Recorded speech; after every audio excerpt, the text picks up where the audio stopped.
Pihak kepolisian berhasil mengungkap pelaku tindak pidana pencurian senilai 700 juta rupiah di Kabupaten Bener Meriah. Dan hari ini akan digelar konferensi pers terkait kasus tersebut.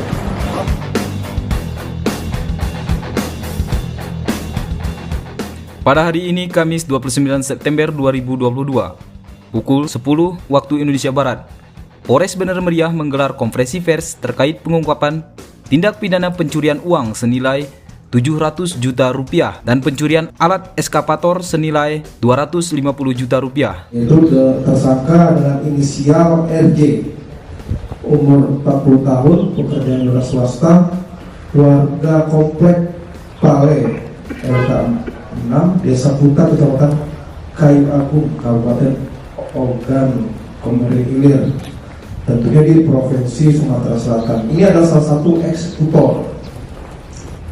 Mungkin ada yang dipertanyakan? Ini pembobolannya apakah dari rumah atau dari mobil nih Pak? Barang Jadi kejadian tersebut itu di depan gudang kopi. Nah, pada saat korban ini adalah pengepul hasil dari kopi, agen. Beliau masuk ke rumah dan barang bukti tersebut diletakkan di dalam mobil carry, jadi tidak dibawa masuk. Nah, ini kelalaian bagi korban juga. Akhirnya tersangka ini memang sudah mengikuti dari awal, dari bank sudah mengikuti, dan uang tersebut ada di dalam tas. Setelah dari korban masuk ke dalam gudang, akhirnya diambil tas tersebut oleh tersangka.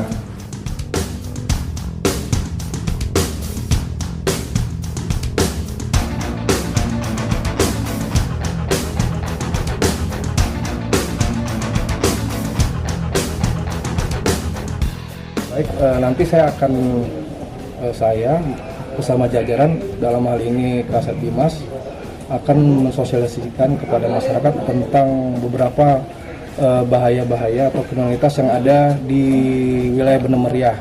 Dalam hal ini tidak hanya berupa pencurian saja, namun ada banyak kekerasan seperti kekerasan seksual ataupun kekerasan yang lain-lain. Nah, tentunya kami akan memberikan edukasi dan pengetahuan kepada masyarakat sehingga masyarakat mempunyai wawasan yang baik.